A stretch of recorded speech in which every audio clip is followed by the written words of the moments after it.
Have you been keeping up with everything that Meghan Markle has been saying? Hey, how's it going? I'm your host Bridget Shields, and let's take a look at the top 10 biggest bombshells from Meghan's latest interview. Number 10. Lack of preparation. In her explosive new interview with Alison P. Davis from Cut magazine, Meghan Markle reiterated that she knew very little about royal life when she got into a relationship with Harry, and even joked about the fact that she hadn't even seen the Julia Stiles movie, The Prince and Me, which would have been a similar story of a normal girl marrying a prince. She said, "That would have been really helpful. That would have been a very key tutorial to have had in advance of all this," adding that she's good at taking direction. Quote, "I was an actress. My entire job was tell me where to stand, tell me what to say, tell me how to say it, tell me what to wear and I'll do it. And I'll show up early and I'll probably bake something for the crew." But the notion that Meghan knew nothing of Prince Harry or the royal family before she met him is a story that she clearly intends on circulating. "Thank God I didn't know a lot about the family. Thank God I hadn't researched. I would have been so in my head about it." There's no doubt that it must have been a nerve-wracking experience, but the reality is most people would at least Google a public figure before meeting them. Number 9. Return to Instagram. Meghan revealed that she was initially indecisive about her potential return to social media, as she was very used to sharing so much of her life online before she wed Harry, saying it was a really big adjustment, a huge adjustment to go from that kind of autonomy to a different life. She then talked about what it was like using the royals' Instagram and called it a largely censored experience, and one that was heavily influenced by the British media. Quote, "There's literally a structure by which if you want to release photos of your child as a member of the family, you have to first give them to the Royal Rota, the UK media pool. Why would I give the very people that are calling my children the N-word a photo of my child before I can share it with the people that love my child? You tell me how that makes sense and then I'll play that game." Now the Duchess says that she's caught between wanting to create a personal account again and wishing to keep her private life private. But one thing's for sure, she is definitely getting back on the gram. It's probably the platform she's missed the most considering that she's a millennial after all. Number 8. Nelson Mandela comparison. This was easily one of the most contentious parts of the interview, the moment where Meghan compared herself to Nelson Mandela. Yes, the legendary activist and first president of South Africa, who spent 27 years in prison for opposing apartheid. During the interview, Meghan recounted a trip to the 2019 London premiere of the live-action version of The Lion King. She said, "I just had Archie. It was a cruel chapter. I was scared to go out." She said it was then that a cast member from South Africa pulled her aside at the premiere and said, "When you married into this family, we rejoiced in the streets the same way we did when Mandela was freed from prison." Although she claims it was the dancer who first made the comparison, the Duchess was quick to receive all kinds of backlash just for putting it out there. In fact, Nelson Mandela's grandson, Mandela, was one of the first people to slam the remarks. He said, "It can never be compared to the celebration of someone's wedding. Madiba's celebration was based on overcoming 350 years of colonialism, with 60 years of a brutal apartheid regime in South Africa." So it's clear that Meghan's choice to even put that in the interview came off as a little tone deaf. Number 7. Million-dollar deals. One of the things that Meghan has always been known for is her very American work ethic, as she seems to actually enjoy juggling it all and filling her schedule to the brim. In fact, it was one of the reasons why life as a royal did not mesh so well with her. In her new interview, she details her various exploits after leaving the firm, which includes podcasting and multiple Netflix ventures. She also brought up the family's new 3-tier company, Archwell, that was launched in October of 2020, mostly as a way to make some cash following the infamous Megxit. Although the company has not released very much in the way of concrete content, it was revealed that Harry and Meghan managed to score a whopping $25 million Spotify deal and a $100 million Netflix deal for their work. But the only thing we've seen from them so far is the first episode of her new podcast Archetypes, which was released by Spotify this month. Although it initially looked promising, Archetypes has been torn to shreds by critics, with one review saying that the episode makes you feel like you've been locked in a relaxation room of a wellness spa with an unusually self-involved yoga instructor, which is pretty harsh, so it's probably best that you watch it and decide for yourself. Number 6. Renovation Controversy. Everyone knows that the British tabloids were particularly vicious towards Meghan while she lived with Harry at Frogmore Cottage in Windsor. Meghan opened up about the criticism they received surrounding the expensive home renovation and said, "Just by existing, we were upsetting the dynamic of the hierarchy. So we go, okay fine, let's get out of here, happy to."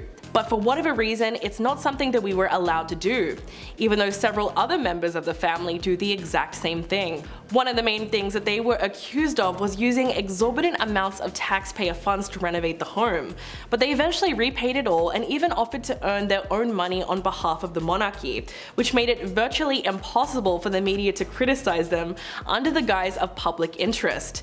In fact, it was recently reported that Harry repaid $3.2 million in British taxpayer money that was used to renovate the home in Windsor. Not only that, but it has been widely noted that the Duke and Duchess of Sussex are not listed as having benefited from any UK tax funds at all since 2020. On the other hand, the royal family as a whole has cost the UK roughly $124 million this year alone, so make of that what you will. Number 5. Meghan's father. Easily the most interesting part of the interview came about when Meghan brought up her father. The Duchess spoke candidly about her estranged relationship with Thomas Markle and his tendency to leak information about her to the press. She explained that toxic tabloid culture has torn two families apart. Quote, "Harry said to me, I lost my dad in this process. It doesn't have to be the same for them as it was for me, but that's his decision." While she didn't stay on the subject for very long, readers have grabbed onto her words and taken it as a confirmation of a major rift between Prince Harry and his father, Prince Charles. But it was interesting that Meghan took the time to even mention her own father, considering that they were estranged even before her 2018 wedding to Prince Harry. Not to mention the ultimate betrayal that she would have felt when just 2 days before the wedding, Thomas gave an interview to TMZ claiming that he decided not to attend Meghan and Harry's wedding in order to avoid causing his daughter any further embarrassment. He also conspired with a photographer to pose for a series of staged paparazzi photos in order to make a quick buck. So he's not exactly father of the year. Number 4. Harry's revelation. In his most frank interview since quitting their roles, Prince Harry has told the magazine that many of his family members cannot work and live together in the way that he and his wife can. If you didn't pick up on the subtle diss, the article also refers to him as saying the word family with a vocal eye roll.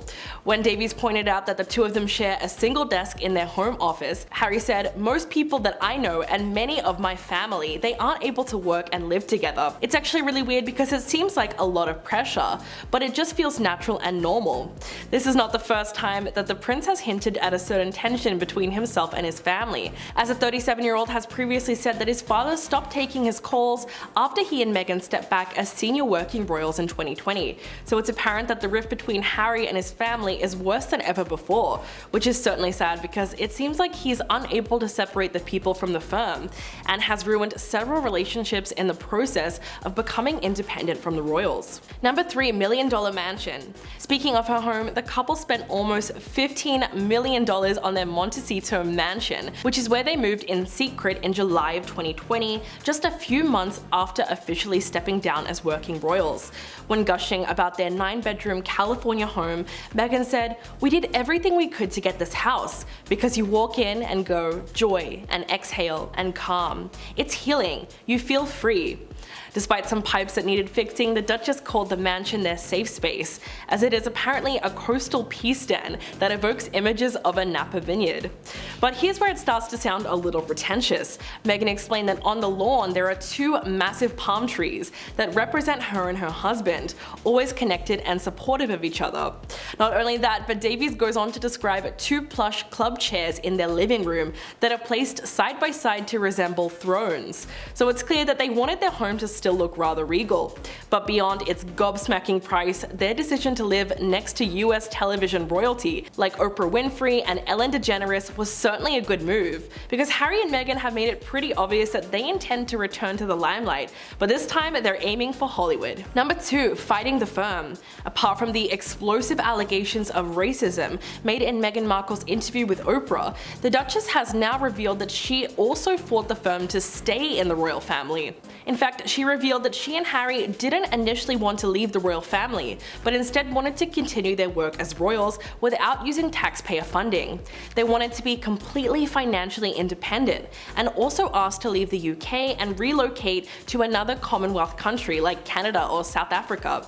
quote, that for whatever reason is not something that we were allowed to do, even though several other members of the family do that exact same thing. Why their request was denied, Meghan ultimately said that she did not know, but Davies wrote in her article that Meghan's knowing gaze seemed to suggest that she had a lot more to say on this, even though she chose not to.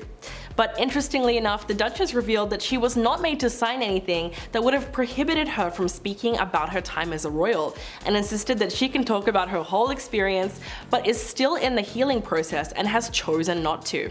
And coming in at number 1, forgiveness. The question on everyone's mind as they approached the conclusion of the article was undoubtedly, where does she stand with the royal family now? Meghan arguably left a small yet visible suggestion at the possibility of forgiveness. She said she believed forgiveness to be of vital importance, and something that's far easier to do than holding on to resentment. Quote, I think forgiveness is really important. It takes a lot more energy not to forgive, but it takes a lot of effort to forgive.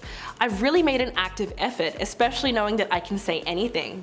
But it might be too little too late, as Meghan has already given that explosive interview with Oprah in 2020, accusing the British monarchy of racism against their unborn child, and claiming members of the royal family had openly expressed concerns about how dark her son Archie's skin would be.